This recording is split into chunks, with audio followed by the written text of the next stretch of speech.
حضور فرماتے ہیں آسمان کے نیچے اور زمین کے اوپر ابو ذر سے زیادہ وفادار کوئی نہیں ہے. جی ہاں، حالانکہ ابو ذر غفاری کا جو قبیلہ تھا وہ لوٹیرا قبیلہ تھا، لوگوں کو لوٹتا تھا، ان کا کام ہی یہی تھا. آنے جانے والے قافلے، تجارتی قافلے وہاں سے گزرتے تھے، ان کو لوٹ لیتے تھے. تو لوٹیروں کا ماحول وہاں پیدا ہوئے ہیں، اور وہاں پیدا ہوئے، اور جب اللہ کی دعوت ان کو پہنچی تو اتنی ترقی ہوئی ان کی کہ رسول صلی اللہ علیہ وسلم نے فرمایا کہ آسمان کے نیچے اور زمین کے اوپر ابو ذر سے زیادہ وفادار کوئی نہیں ہے. تو یہ دعوت کا اثر ہوتا ہے کہ لوگوں کی صلاحیتیں حق پر آتی ہے، اور خیر کا اور دعوت دینے والے خیر کا ذریعہ بنتے ہیں. دونوں باتیں ہیں، دعوت بھی دیں اور دعا بھی مانگے. ان کے لیے حضرت عمر کے لیے حضور نے دعا مانگی ہے، حالانکہ وہ قتل کرنے کے لیے جا رہے تھے. حضرت عمر تو قتل کرنے کے لیے حضور کہ قتل کروں، تو اپنے قتل کرنے والے کے لیے ہدایت کی دعا مانگی ہے. یہ نبی کا ظرف ہے، نبی کا دل ہے. معلوم ہے کہ یہ قتل کرنے والا ہے، اور تو دعا مانگی کہ اللہ ابو ذر کے ذریعے، ابو عمر یا ابو جہل، ان دونوں میں سے ایک ذریعے سے اسلام کو قوت پہنچا. تو وہ دعا حضرت عمر کو لگ گئی. ابو جہل اپنی ضد میں برباد ہوا. ضدی برباد ہوتے ہیں. ہاں، یہ فیصلہ ہے اللہ کا کہ جو ضد کرے گا وہ برباد ہوگا. وخاب کل جبار عنید، کہ جتنے زبردستی کرنے والے، ضد کرنے والے ہیں، یہ نامراد ہونے والے. تو ابو ذر ہوا، ابو جہل ہوا، ابو لہب ہوا، فرعون ہوئے، قارون ہوئے، یہ سب نبیوں کے پاس ہیں، نبیوں کی صحبت میں، لیکن اپنی ضد کی وجہ سے محروم ہو گئے. اس لیے ضد تو کرنی نہیں ہے، جو حق ہے اسے قبول کرنا ہے. اس میں صبر کرنے کا نمبر آوے تو صبر کریں، کیونکہ حق تو صبر کے ساتھ ہی ترقی کرتا ہے. اور حق دیر سے پھیلتا ہے، باطل جلدی پھیل جاتا ہے، جلدی اجڑ بھی جاتا ہے. جیسے دھواں نکل کے اوپر جاتا ہے پھر ختم ہو جاتا ہے. حق ایسا نہیں ہوتا، حق کی اسپیڈ تو دھیمی ہوتی ہے. جیسے درخت اگتا ہے تو دھیمے دھیمے اگتا ہے، ایک دم اٹھ کے کھڑا نہیں ہو جاتا، وہ پھل دیتا، دیر لگتی ہے. ایسا حق دلوں میں اترتا ہے، وہ دھیرے دھیرے وہ اپنی جڑ پکڑتا ہے، پھر وہ اندر سے نہیں نکلتا. چاہے کتنی تکلیف آئے. جیسے بلال کو کتنی تکلیف پہنچائی، وہ کہتے تھے کہ اللہ تو ایک ہی ہے. کیوں کہ وہ اندر اتر گئی، جڑ پکڑ لی اس نے.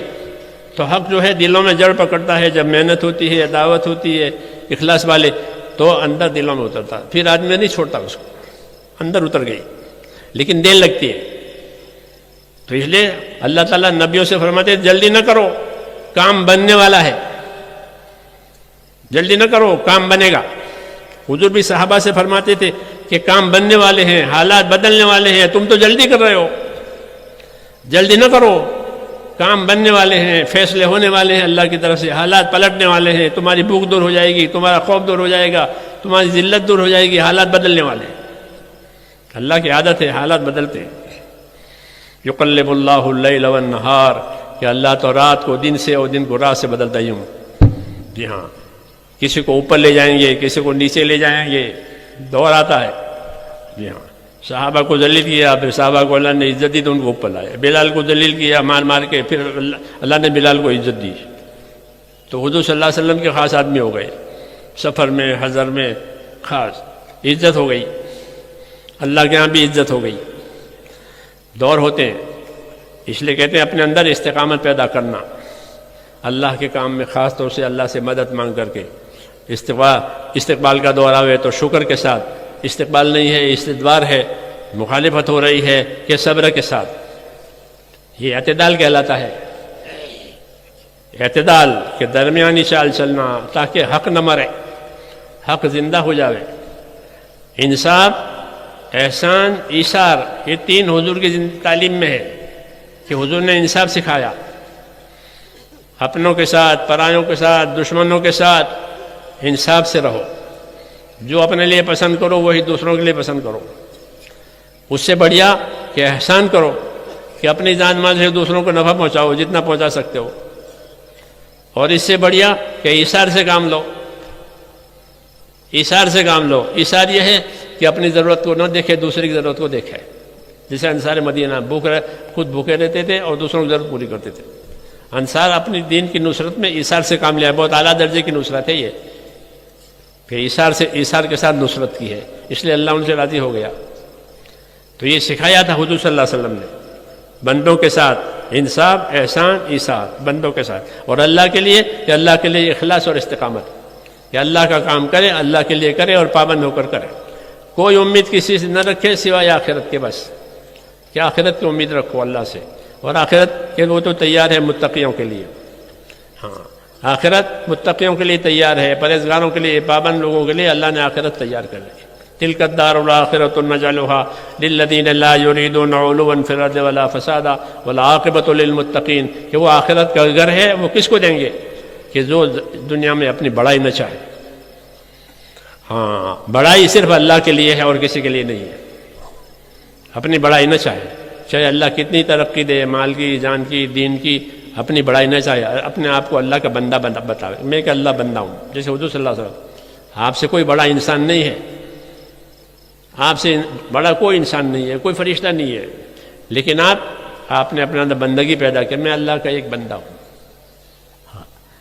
بندہ بن کر کام کیا ہے، بڑا بن کے کام نہ کیا ہے، یہ نبیوں کا طریقہ، بڑا بن کے نہیں، کیوں کہ بڑائی کے بعد آخرت نہیں ملے گی، برباد ہو جائے گی آخرت بڑائی کی وجہ سے، شیطان نے بڑائی کی تو گیا وہ، جس نے کہا کہ تلک الدار الآخرۃ نجعلها للذین لا یریدون علوا فی الارض ولا فسادا، کہ وہ آخرت ہم ان کے لیے کریں گے جو دنیا میں اپنی بڑائی نہیں چاہتے، فساد نہیں چاہتے، ہاں فساد نہیں چاہتے، بڑائی نہیں چاہتے، ان کے لیے آخرت ہوگی۔ اور قاعدہ کل یہ ہے کہ والعاقبۃ للمتقین، اچھا انجام کہ وہ تو پرہیزگاری ہی کا ہوگا، ایمان کی محنت سے، دعوت کی محنت سے اندر تقوی پیدا ہوتا ہے، ہاں اندر تقوی پیدا ہوتا ہے، آدمی متقی بنتا ہے، عامی ہے، دیہاتی ہے، 4 مہینے لگے تو پابند ہو گیا، چاش بھی پڑھتا ہے، تہجد بھی پڑھتا ہے، اشراق بھی پڑھتا ہے، خدمت بھی کرتا ہے، کسی کا جنازہ ہو تو قبر بھی کھودے گا، یہ پیدا ہو گیا، ہاں یہ پیدا ہو گیا، کیوں کہ اندر کوئی چیز پیدا ہو گئی ہے، تقوی پیدا ہو گیا اندر، ہاں اس لیے یہ ساری خیر آسان ہو گئی۔ یہ چیزیں میرے دوستو کوئی اس سے دلالی اور نظری نہیں ہے کہ ہم دلیل، جو کرے گا وہ محسوس کرے گا کہ دعوت کو صحیح طریقے پر کیا کہ اندر کا تقوی ملے گا، اپنے آپ کو قصوروار سمجھے گا، اپنے آپ کو طلبگار بناوے گا، دین کا، آخرت کا، لوگوں کی خدمت کرے گا، عبادت کرے گا، جان مال لگاوے گا، ایسا نسخہ ملا ہے۔ اس لیے اس عمل کی قدر کرنی ہے، اس عمل کے راستے میں کوئی ناگواری آوے تو وہ ناگواری بھی انشاءاللہ انعام بنے گی، بیماری میں انعام بنے گی، جان مال کا نقصان ہوا وہ انعام بنے گی، ایذا آئے وہ انعام بنے گی، اللہ اس کو انعام سے پلٹیں گے، تاکہ کوئی نا امید نہ بنے، بیزار نہ بنے، بلکہ اللہ سے امیدوار رہے کہ آسانی آئے گی، دشواری ہے کہ آسانی آنے والی ہے، دشواری کے پیچھے آسانی آتی ہے کہ آسانی آنے والی ہے، کوئی بیزار نہ بنے، ہاں بلکہ اپنی جگہ پر اپنی طاقت کے مطابق کام کرے۔ اللہ تعالیٰ مجھے بھی اس کی توفیق دے، آپ حضرات کو بھی اس کی توفیق دے۔ روزانہ یہ سبق سننا ہے اور اپنے آپ کو پابند بننا اور اللہ سے پابندی کی دعا مانگنی ہے کہ اللہ تعالیٰ ہم کو پابند کرے اور پوری امت کو اللہ تعالیٰ اس نعمت سے نوازے، کیونکہ یہ نعمت تو ساری امت کے لیے ہے، ساری امت میں یہ پھیلے، اس کی راہیں سوچیں، اس کی تدبیریں سوچیں، اس کے مشورے سوچیں، اس کے لیے جان مال میں سے اپنا حصہ لگائیں، آدمی کے جان مال میں سے حصہ نکالنا ہے دین کے لیے، نصرت کا حکم سارے مسلمانوں کے لیے ہے کہ ہر مسلمان اپنے دین کا مددگار بنے، جان مال لگا کر دین سیکھے، دین سکھاوے اور دین کے پھیلنے کی راہیں کھولے۔